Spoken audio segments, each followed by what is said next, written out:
Vamos ahora, hermanos, a tener una lectura de la palabra del Señor. En el libro de Génesis estamos y podemos entonces leer el versículo 24 del capítulo 2 de Génesis. Y dice así la palabra del Señor: por tanto, dejará el hombre a su padre y a su madre, y se unirá a su mujer, y serán una sola carne. Amén. El Señor bendiga su santa palabra. La semana anterior estábamos considerando este mismo pasaje en los versículos anteriores, cómo Dios creó a la mujer y presentó a la mujer a Adán. Por supuesto, ya sabemos, ¿no?, que este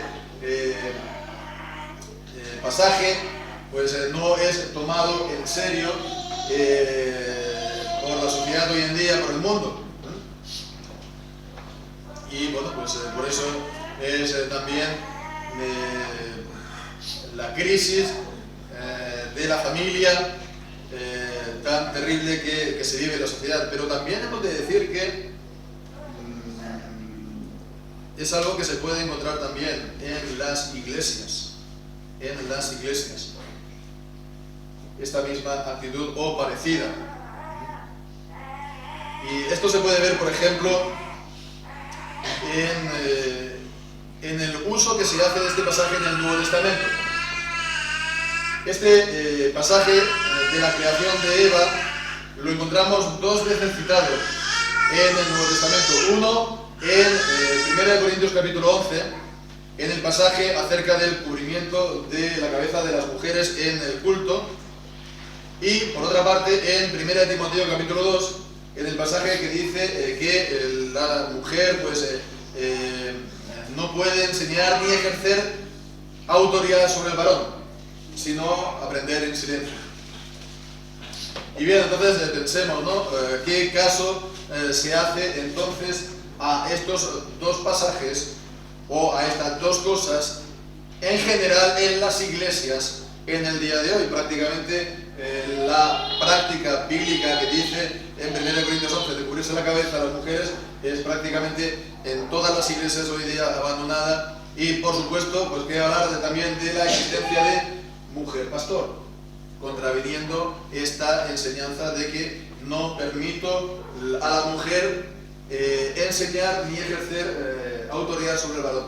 Y en ambos casos se está refiriendo, lo podemos mirar en casa si lo queréis ver, a este pasaje de Génesis, a las implicaciones, ¿no?, lo que se desprende entonces de este capítulo 2. Entonces, bueno, podemos decir que esto es la enfermedad en sí misma, o son los síntomas de la enfermedad, y que a la base de la enfermedad está que no se recibe el texto de Génesis como un texto autoritativo para nosotros, para nuestras familias y para la iglesia. Que se lee esto, como si fuera esto una especie de cuento, una especie de mito, ¿no?, pero que no enseña el verdadero origen del hombre y la mujer, y por lo tanto también la verdadera naturaleza del hombre y de la mujer y del matrimonio, y por lo tanto no sirve, no sirve entonces lo que aquí se nos dice para nosotros. Si se tiene entonces esta actitud, ¿qué es lo que ocurre? Que se busca entonces el modelo para nosotros, el modelo en cuanto a ser hombre, el modelo en cuanto a ser mujer, el modelo en cuanto a familia, no en base al modelo de Génesis 2, sino a otros modelos presentes en el mundo, en la sociedad. Entonces, esta es la situación en la que nos encontramos, por lo cual vemos la verdadera importancia de ver este texto como algo relevante, algo verdadero y relevante para nosotros hoy. Y bien, pues entonces, en cuanto a este versículo, hemos leído el versículo 24, hay un pequeño cambio, se puede ver con respecto al pasaje anterior, hasta el versículo 23, porque en el versículo 23 vemos en palabra de Adán, dijo entonces Adán, son las palabras de Adán cuando vio entonces a Eva, dijo, esta es, o esto es ahora hueso de mis huesos y carne de mi carne, esta será llamada varona, porque del varón fue tomada. Bien, entonces a continuación, por tanto dejará el hombre a su madre y a su padre y a su madre y se unirá a su mujer, y ambos serán una sola carne. Digo que se puede ver aquí un cambio porque la gran mayoría, o casi todos los comentaristas están de acuerdo aquí de que estas palabras del versículo 24 no es tanto una palabra que dijo Adán, ¿no?, sino que es una palabra del narrador, del que escribió, es decir, Moisés. Podemos ver incluso, ¿no?, de Dios por medio de Moisés, porque él era inspirado por Dios al escribir la Biblia, esta palabra, ¿no? Y entonces, ¿esto por qué? Bueno, pues primero por el mismo sentido, ¿no? Imagino, ¿no?, Dios le presenta a Adán, a Eva, y entonces pues él de repente entonces suelta esto, ¿no? Hablando entonces ya de toda la familia, hasta el fin del mundo, ¿no? Entonces, por un lado, no tiene mucho sentido, pero también es que vemos esto mismo, esta misma expresión, lo encontramos en otros lugares, por ejemplo, en el capítulo 10, versículo 9, está hablando entonces, comentando el autor, el escritor, el narrador, por ejemplo, el nombre de Nimrod.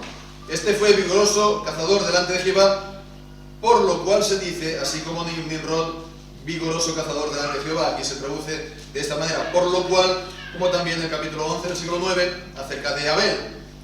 Por lo cual también, lo mismo, por tanto, fue llamado el nombre de ella Babel. ¿No? Confusión, ¿qué significa?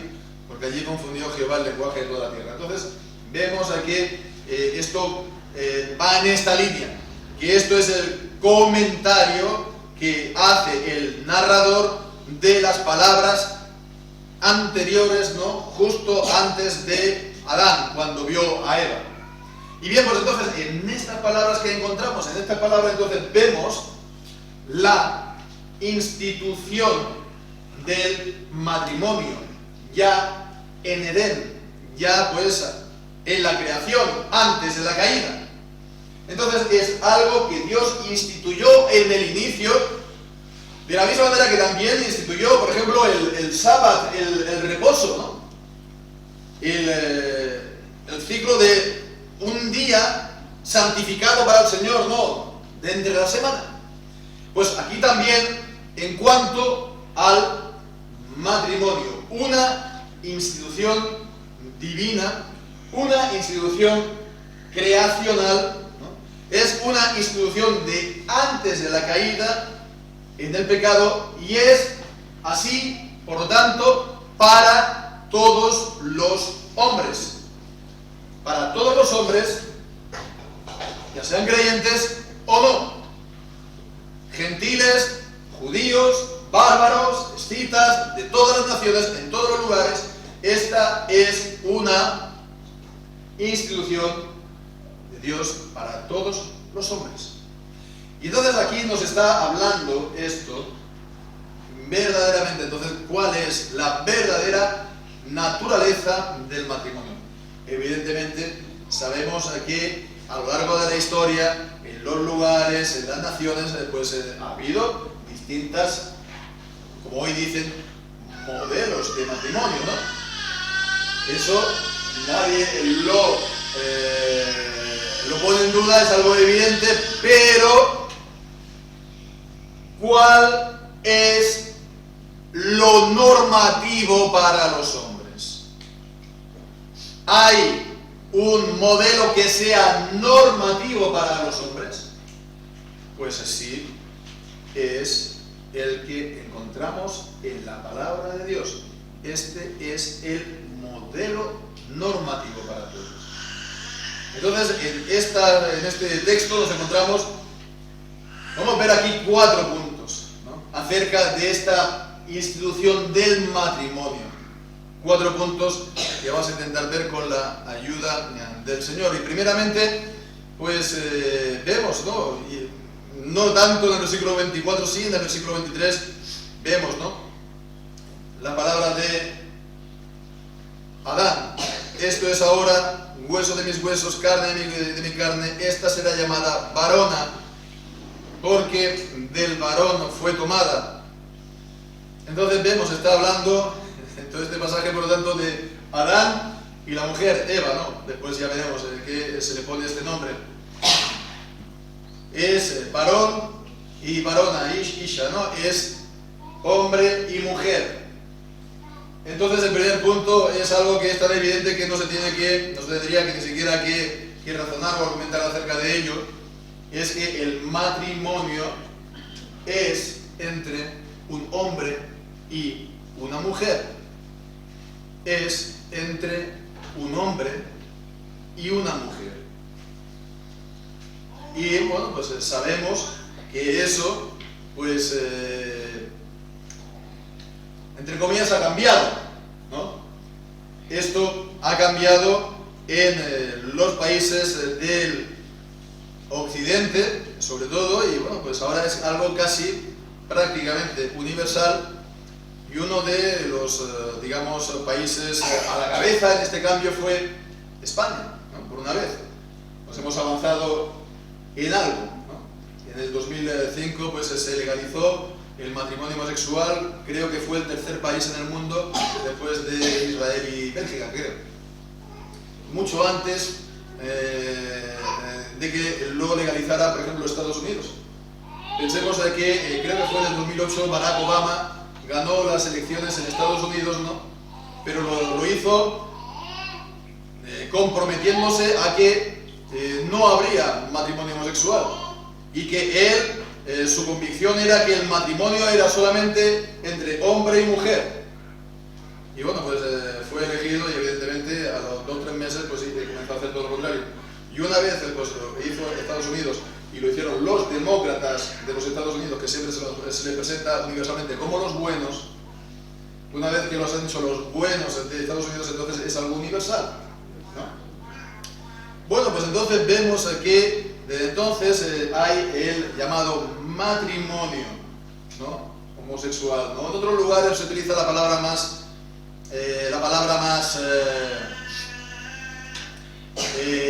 parece justa, ¿no? Matrimonio igualitario, ¿no? Es que hay una desigualdad y hay que corregir esa desigualdad, ¿no? Una injusticia. Pero fijémonos que hablar de un matrimonio entre dos personas del mismo sexo, ya sean hombre o ya sea mujer, es una contradicción en sus mismos términos. No existe y no puede haber, no existe, no puede haber nunca un matrimonio entre dos personas del mismo sexo. Porque vayamos entonces al significado mismo de la palabra matrimonio, ¿no? ¿Qué significa la palabra matrimonio? Matrimonio está por un lado, como también la palabra, por ejemplo, patrimonio. El matrimonio es una palabra formada de la raíz de madre y significa simplemente el estado o la condición de madre. El matrimonio es, digamos, el estado por el cual la mujer se llega a ser madre. De la misma manera que el patrimonio, en su origen, la idea es que es el estado, la condición del padre, aquello que el padre con su trabajo ha conseguido reunir a lo largo de su vida y después transmitir, ¿no?, a su descendencia. Pues el matrimonio es entonces el estado en el cual la mujer pues llega a ser madre. Y esto solamente puede ser entonces entre un hombre y una mujer, ¿no? Es imposible, por tanto, que dos hombres sean así. La mujer, si son dos mujeres, inevitablemente tiene que tener también el concurso de un varón. Es imposible que así pueda haber entonces un matrimonio de personas del mismo sexo. Y claro, te dirán, no, pero es que pueden adoptarlo. No, es que pueden a lo mejor ahora con la inseminación artificial, pues tener hijos como los demás. Entonces es algo completamente igual. Pero fijémonos que siempre en cuestión de la de adopción, por ejemplo, siempre el principio era que se tenía que imitar a la naturaleza. Lo natural, por lo tanto, es que sea el hombre y la mujer que tienen hijos. Entonces, por eso no está bien que dos hombres del mismo sexo puedan adoptar a un niño, porque eso no es el modelo natural por el cual los hombres tienen hijos. Lo mismo igual las dos mujeres, ¿no? Entonces vemos que esto es jugar con la palabra, con el significado de las palabras.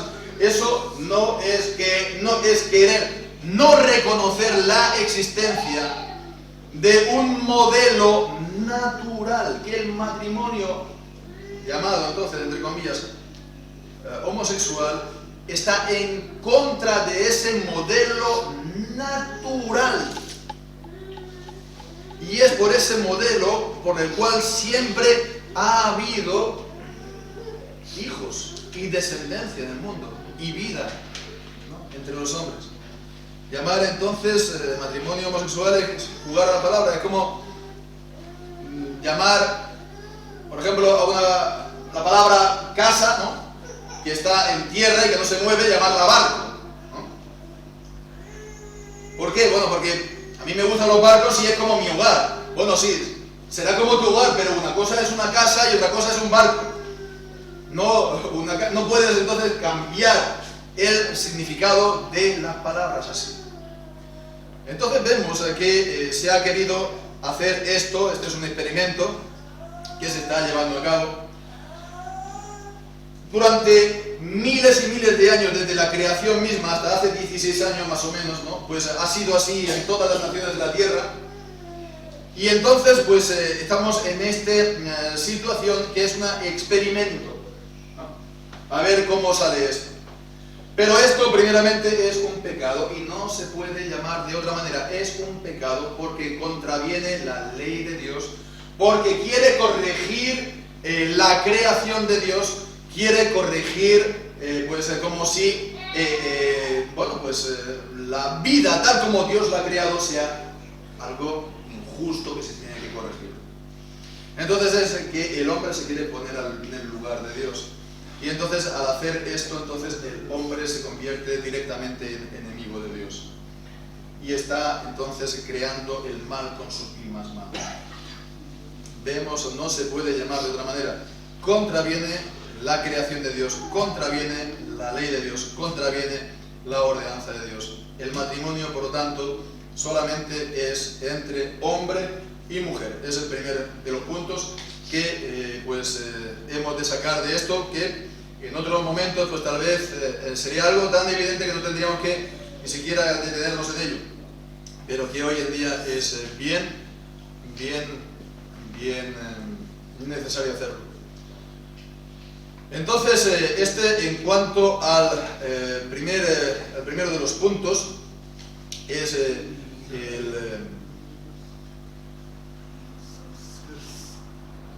que es entre el hombre y la mujer. Personas del mismo sexo no pueden, por lo tanto, ser matrimonios.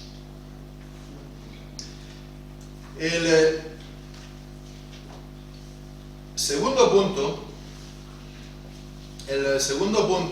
es entonces en cuanto al hombre, que se ha de unir, que ha de dejar a su padre y a su madre para unirse a su mujer.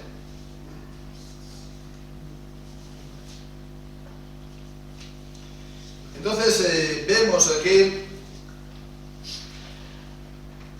es algo que está dirigido, se puede decir aquí, sobre todo al hombre, ¿no?, a Adán. El hombre ha de dejar a su padre, a su madre, ¿no? Y ha de unirse al mismo tiempo, entonces, después con su mujer, ¿no?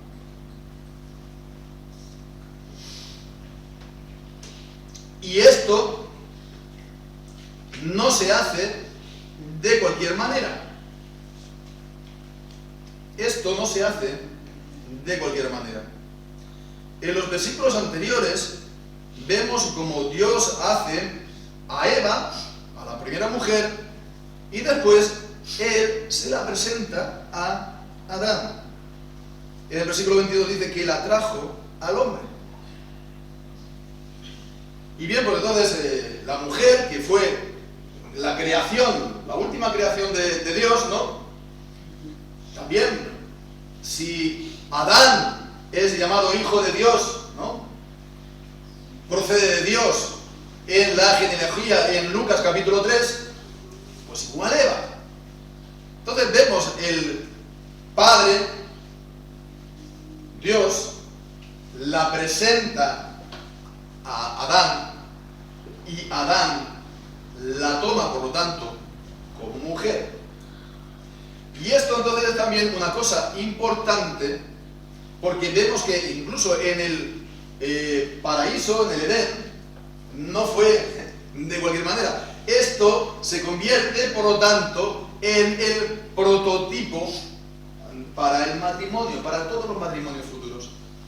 Es decir, que el matrimonio no es que un hombre pues conoce a una mujer, se acuesta con ella y ya está, ¿no? Eso no es matrimonio.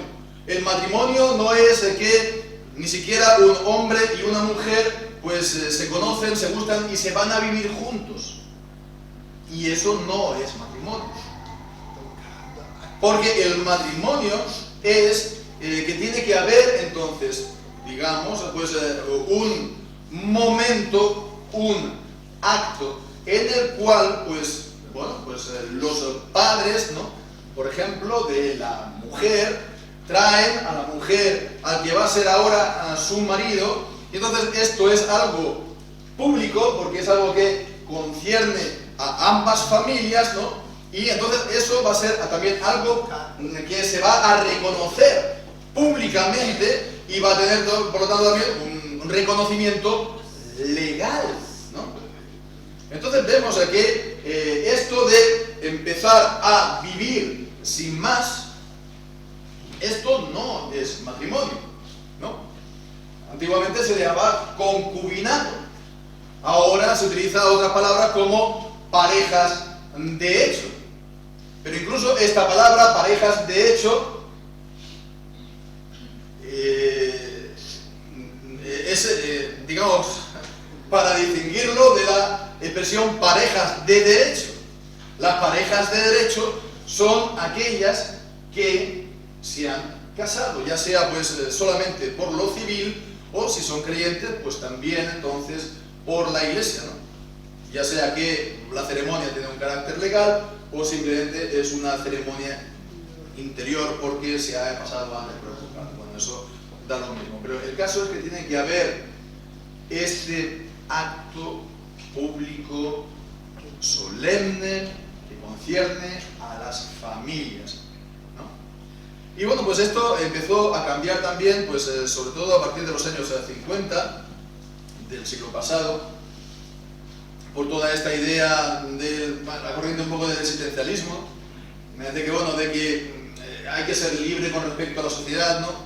¿Qué le importa a la sociedad lo que yo haga, ¿no? ¿Qué le importa a la sociedad pues nuestro amor, nuestra relación, ¿no? Esto era un poco, ¿no?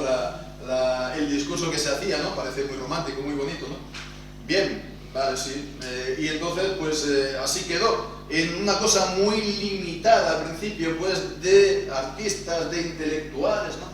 Cuando yo era joven, ya hace unos cuantos años de esto, a principios de los, finales de los 80, a principios de los 90, pues muy poca gente realmente vivía, pues, así, en concubinato, ¿no? A lo mejor había, pues eso, los artistas, algunas que otras parejas universitarias, pero fuera de ahí, poco más. Y ahora, pues, ¿qué es? Pues ahora vemos el que, yo no sé si decir, si es la mayoría, ¿no? Que están viviendo, incluso tienen hijos antes de pasarse a casarse, ¿no? Bueno, pues entonces fijémonos, ¿no? el cambio tan grande que ha habido culturalmente.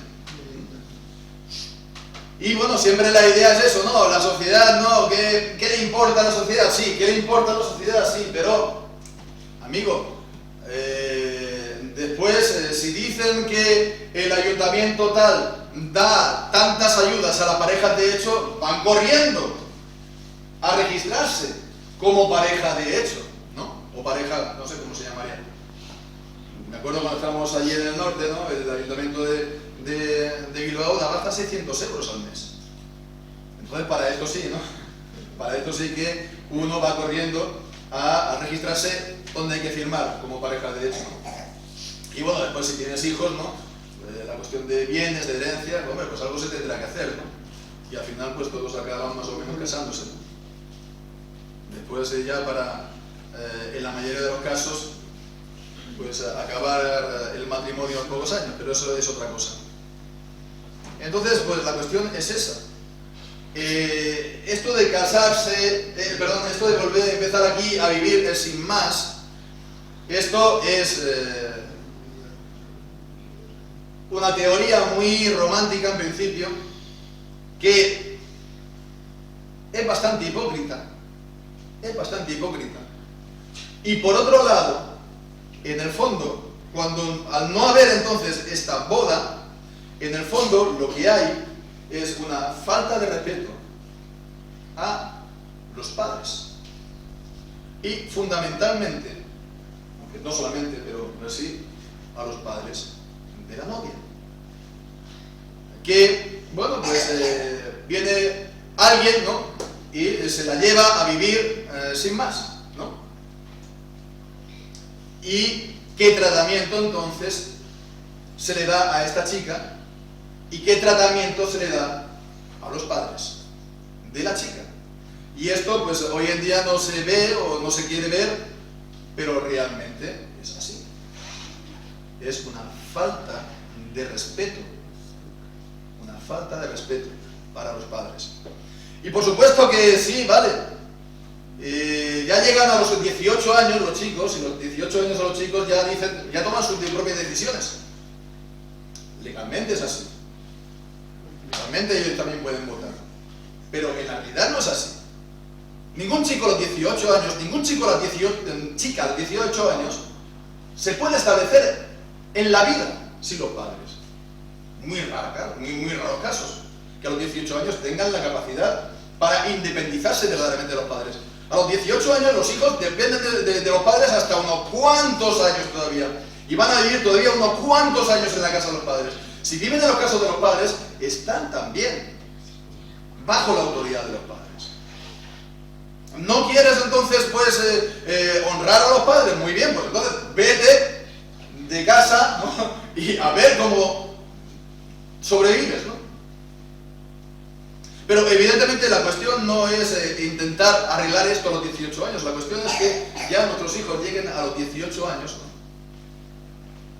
Digamos, pues respetando, honrando, reverenciando a los padres, los chicos y las chicas. Y que no llegan, pues entonces, estando en casa, cualquier tipo de vida. Entonces, esto es mejor, por supuesto, comenzarlo a tratar cuanto más pronto mejor en las familias. Esto no se va a solucionar. Si no se ha hecho esto, pues empezar a hacer esto a los 15 años o a los 16, mejor hacerlo a los 15 años o 16 que de ninguna otra manera. Pero esto es desde siempre en casa, que los hijos crezcan honrando a los padres. Y esto es, por lo tanto, la responsabilidad de los padres, el hacerse respetar. Y no solamente pues porque haya disciplina, que, bueno, si es necesario tiene que haberla, ¿no? Pero se respeta, se hace respetar si eres respetable, ¿no? Si guardas tu autoridad en casa, por tu manera de ser y de comportarte en casa y fuera de ella. Entonces, esto es también algo a tener en cuenta. El matrimonio tiene que haber también un acto, la boda, ¿no? Y que es importante, por supuesto. sin esta boda no hay matrimonio, es esencial. Bien, pues entonces en tercer lugar decíamos es en cuanto, sí, al hombre que se casa, ¿no?, que tiene esta boda,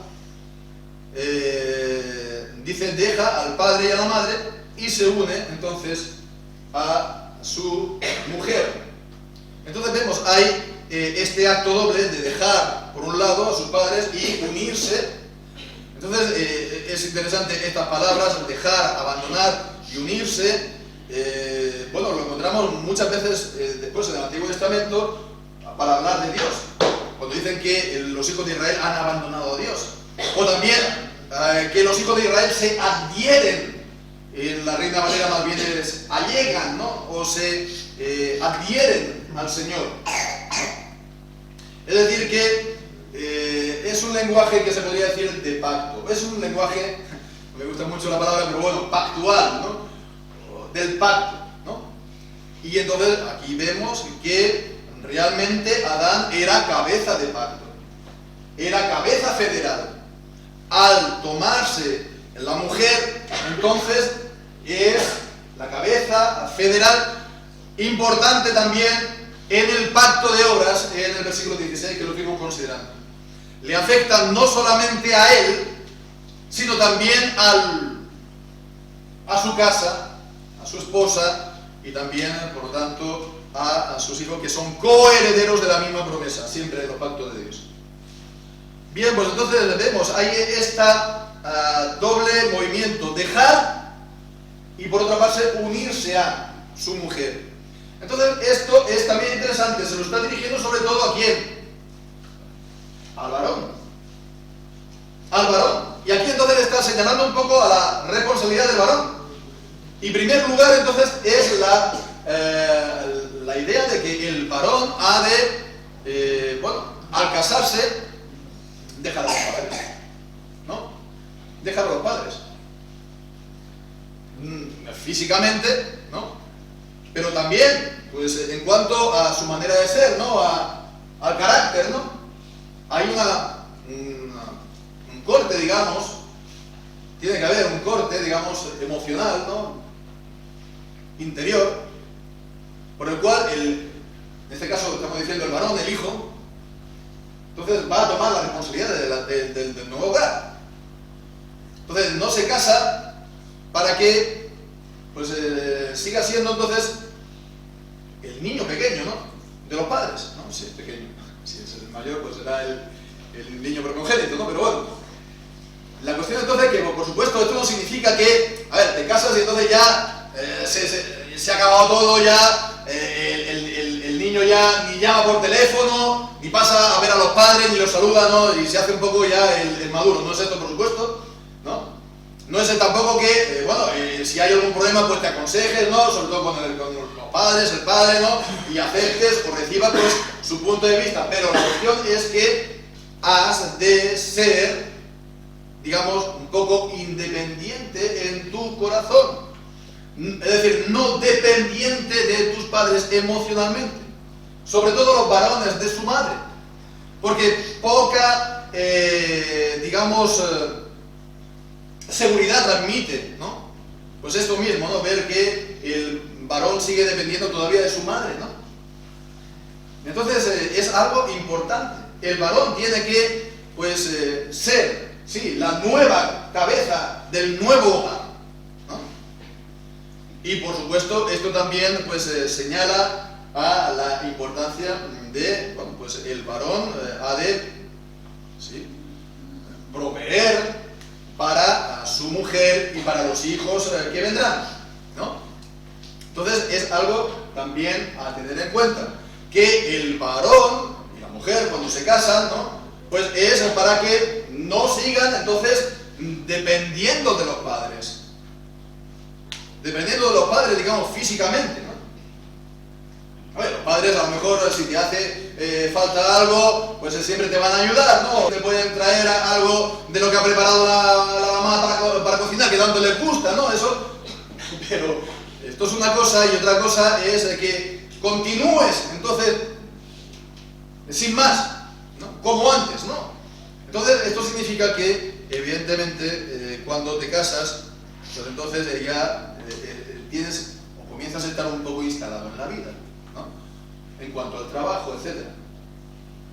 Y bueno, pues por otra parte, fijémonos, ¿no?, que el matrimonio es que para la juventud. Normalmente empezamos a estar pues instalados en la vida ya a partir de los 30 años, 30, 40 años.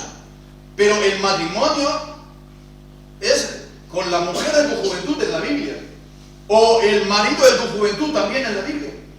Y entonces lo mejor entonces del matrimonio es pues eso. Si te casas demasiado tarde, entonces que ni siquiera vas a tener hijos. Entonces esto significa que los jóvenes han de llegar a la edad de casarse y bueno, sí es difícil, ser joven y poderse llegar a casar, ¿no? Pero eso es lo que hay que hacer, sobre todo los varones. ¿Eso qué significa? Sí, hay una gran responsabilidad ahí, ¿no? Pero eso significa entonces de que un hombre tiene que empezar a ser ya un hombre con 18 o 20 años. Y eso en el carácter sobre todo. ¿Y cómo se consigue esto? Pues yo no veo otra manera que no sea curtiendo a los varones. Curtiendo a los varones. Que en el trato y en la enseñanza que se dé en casa y a ser posible también en la escuela y en la sociedad, pues se trate a los hombres como a hombres. Y que se les haga trabajar fuerte. Fuerte en casa, fuerte en los estudios. Fuerte si trabajas fuera, si no estudias y estás trabajando. Tienes que trabajar fuerte.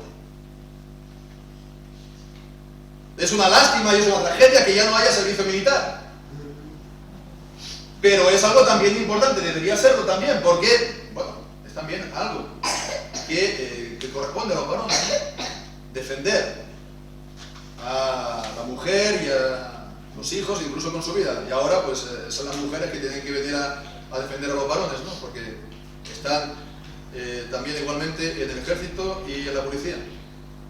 Y después siempre ves en las manifestaciones que los manifestantes están pegando a las mujeres policías, pero bueno, eso es otra cosa. Entonces la cuestión que iba a decir es que evidentemente los chicos pues han de guardar todas las fuerzas de la juventud. Cuando se tiene 18, 20, 25 años se tiene toda la fuerza, se tiene toda la fuerza. Y entonces se tiene que guardar esa fuerza. Y por ejemplo, si un chico comienza entonces, por ejemplo, a fornicar, se le va la fuerza por ahí. ¿Para qué te vas a esforzar? ¿Para qué te vas a esforzar si ya lo tienes, no? Esto es algo que ya lo dice la Biblia mismo. En Proverbios, en capítulo 4, versículo 12, con la imagen de derramar las fuentes, las aguas, pues, por la calle. En Proverbios, capítulo 4 y versículo...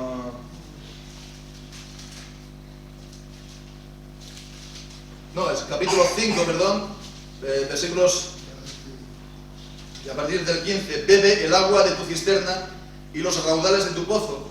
Se derramarán por fuera tus fuentes y en las plazas los ríos de tus aguas. Sean para ti solo y no para los extraños contigo. Sea bendito tu manantial y alégrate con la mujer de tu juventud. Como cierva amada y graciosa gacela, sus pechos te satisfagan en todo tiempo y con su amor embriágate siempre. ¿Y por qué has de embriagarte, hijo mío, con la mujer extraña y abrazar el seno de la ajena?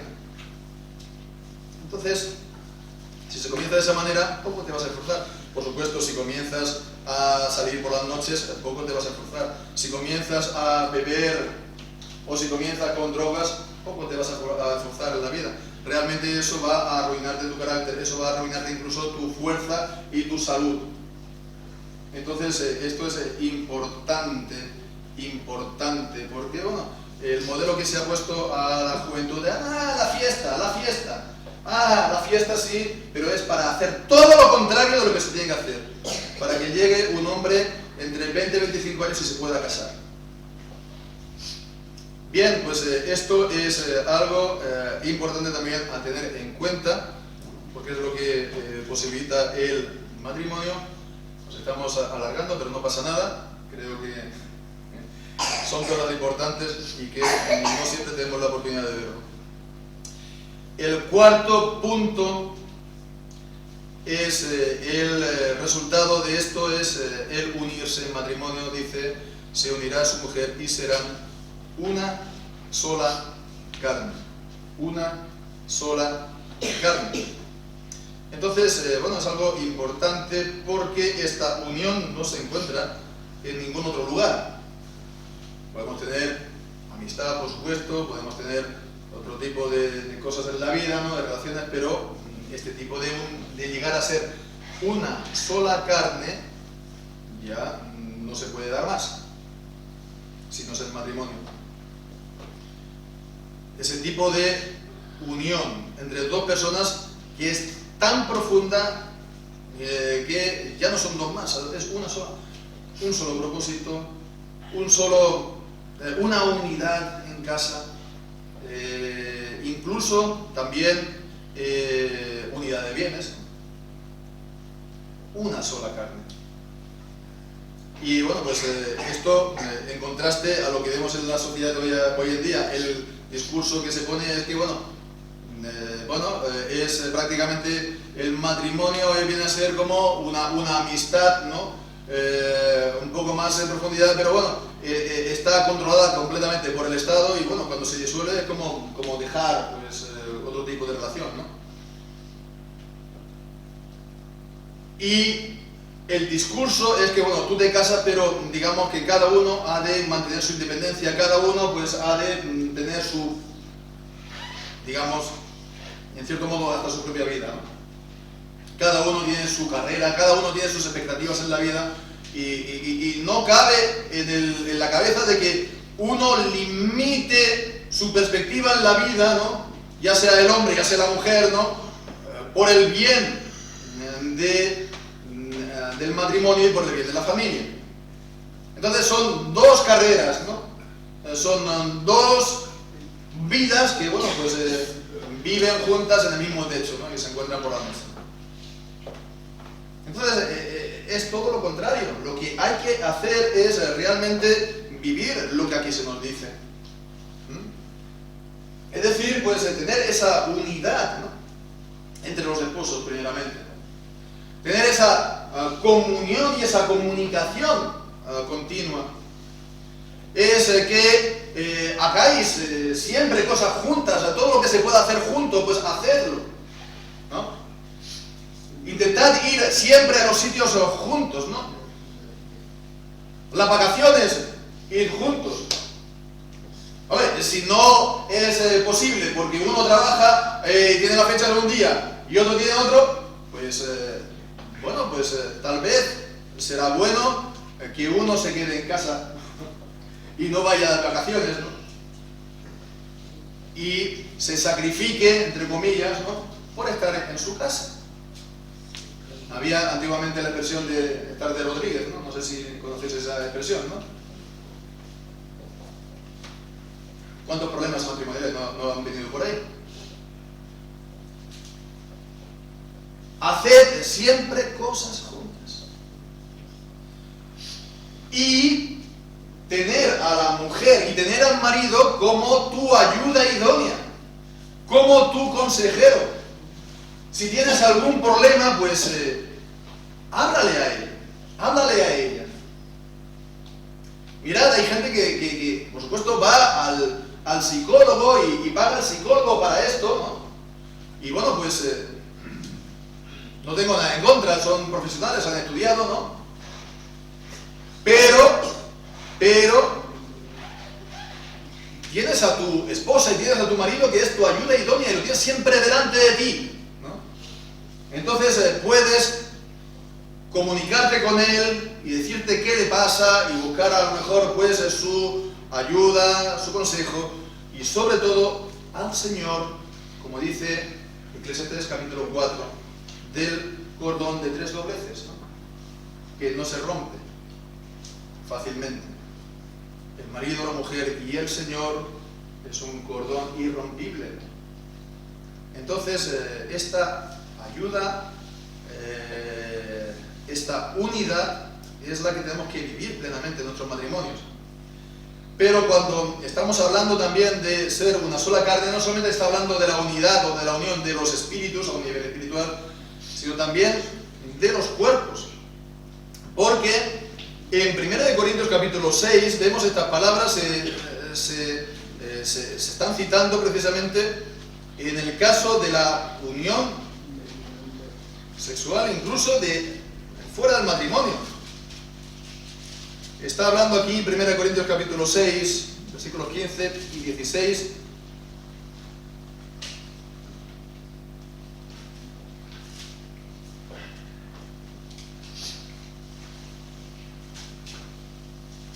Dice, ¿no sabéis que vuestros cuerpos son miembros de Cristo? ¿Quitaré pues los miembros de Cristo y los haré miembros de una ramera? De ningún modo. ¿O no sabéis que el que se une con una ramera es un cuerpo con ella? Porque dice, los dos serán una sola carne. Pero el que se une al Señor, un solo espíritu es con él. Pero vemos, ¿no? Los dos serán una sola carne. Entonces, vemos aquí está hablando también de la finalidad del matrimonio, es tener esta unión corporal, esta unión marital, ¿no? Entre hombre y mujer, y que también es importante, por supuesto, que la Biblia también habla de esto, ¿no? Por ejemplo, en 1 Corintios 7. Entonces, es algo también a tener en cuenta, que es una expresión también, es un aspecto de la vida en familia, en matrimonio muy importante. Fijémonos que hasta qué punto es así, que siempre legalmente se ha considerado que es consumar el matrimonio. Es decir, que si no se ha consumado el matrimonio, aunque hayas tenido la boda, pero realmente se puede anular porque no ha habido matrimonio. Y entonces esto es ¿para qué? Pues entre otras cosas también para cumplir el primer mandamiento de Dios a los hombres en Génesis capítulo 1. Fructificad y multiplicaos. Entonces vemos es la manera por la cual Dios ha hecho ha provisto al hombre la institución para tener hijos, que sea lo mejor para el padre, para la madre y sobre todo para los hijos. Por supuesto que sabemos, se puede tener, por supuesto, hijos fuera del matrimonio, y se tiene, pero no es lo mismo, por supuesto. Dios ha instituido el matrimonio para este fin, ¿verdad? Y entonces la unión de los esposos es algo bendito y es santificado por Dios con este fin. Y bueno, pues entonces es algo también importante, porque el tener hijos es también una parte importante del matrimonio y de la vida de familia. Y esto en contra también de lo que se nos dice hoy en día, ¿no? De que no hay que tener hijos. Que los hijos lo único que te hacen es estorbar. Que lo único... La prensa, yo no sé por qué, por ejemplo, el diario El País, pero el diario El País periódicamente se dedica a publicar que se vive mejor psicológicamente con pocos hijos que con más hijos, ¿no? Si tienes muchos hijos, dice, estás un poco desquiciado. ¿Por qué? ¿Por qué ese interés tan repentino en nuestra propia estabilidad emocional, ¿no? No, porque simplemente quieren que haya pocos hijos. ¿Y por qué eso? Pues no sé por qué. Quieren que haya pocos hijos y bueno, pues para que no... Dicen también que contribuyen al cambio climático y a la superpoblación del planeta y etcétera, etcétera, etcétera. Pero bueno, sí, la cuestión es que cada vez hay menos hijos en todas partes, en todos los países del mundo. Bueno, pues entonces te dirán que los hijos pues te impiden, ¿no? Sobre todo a la mujer, realizarse, ¿no? Realizarse trabajando fuera de casa. Porque claro, si tienes 3, 4, 5 hijos, evidentemente, a no ser que eres una duquesa, una marquesa o algo parecido, o si no, seguro, la mujer se tendrá que quedar en casa coordinando un poco y haciendo un poco la retaguardia de los 5 hijos. Y claro, pues eso también ayuda a que salga la mujer. Y bueno, pues entonces, antiguamente, con el sueldo normalmente aquí en España, y eso yo lo he vivido, el sueldo del marido vivía toda la familia. Ahora ni con los dos sueldos de los dos trabajando. Porque el hacer que la mujer sí abandone la casa para ponerse a trabajar, pues lo que ha hecho es bajar los precios, es normal. ley de la oferta y la demanda, ¿no? Pues entonces, todo esto es para decir que sí, el mundo nos va a querer convencer de lo contrario, de que tener hijos está muy mal. Pero la Biblia nos dice que tener hijos está muy bien. Y nos dice en Salmo 127, bienaventurado aquel que, bueno, pues que tuvo hijos en su juventud, ¿no? Que es como las flechas, ¿no?, en manos de un guerrero, ¿no?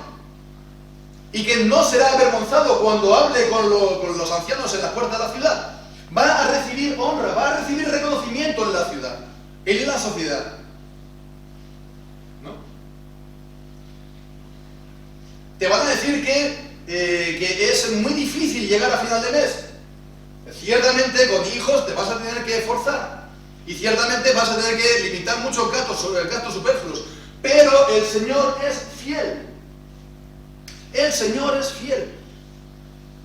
Y estos argumentos o estas razones en contra de los hijos en los incrédulos es normal, pero nosotros tenemos al Señor. Y el Señor ha dicho de que he visto, pues he sido joven y envejecido y no he visto al justo desamparado ni a su descendencia que mendigue pan. El Señor no te va a dar un hijo y no te va a proveer para Él, porque para eso Él está gobernando cielos y tierra, para proveer, sobre todo para sus hijos. Por supuesto que nos tendremos que esforzar, por supuesto. Pero también el Señor va a proveer. No hemos de tener miedo. Al contrario, hemos de darles la bienvenida cuando vengan, ¿no? Y alegrarnos, ¿no?, cada uno en las familias y también, por supuesto, en la iglesia, por el don del Señor. Bien, pues habría más cosas que decir, pero creo que ya lo podemos dejar para la semana siguiente. Que el Señor, por lo tanto, nos ayude a orar su palabra.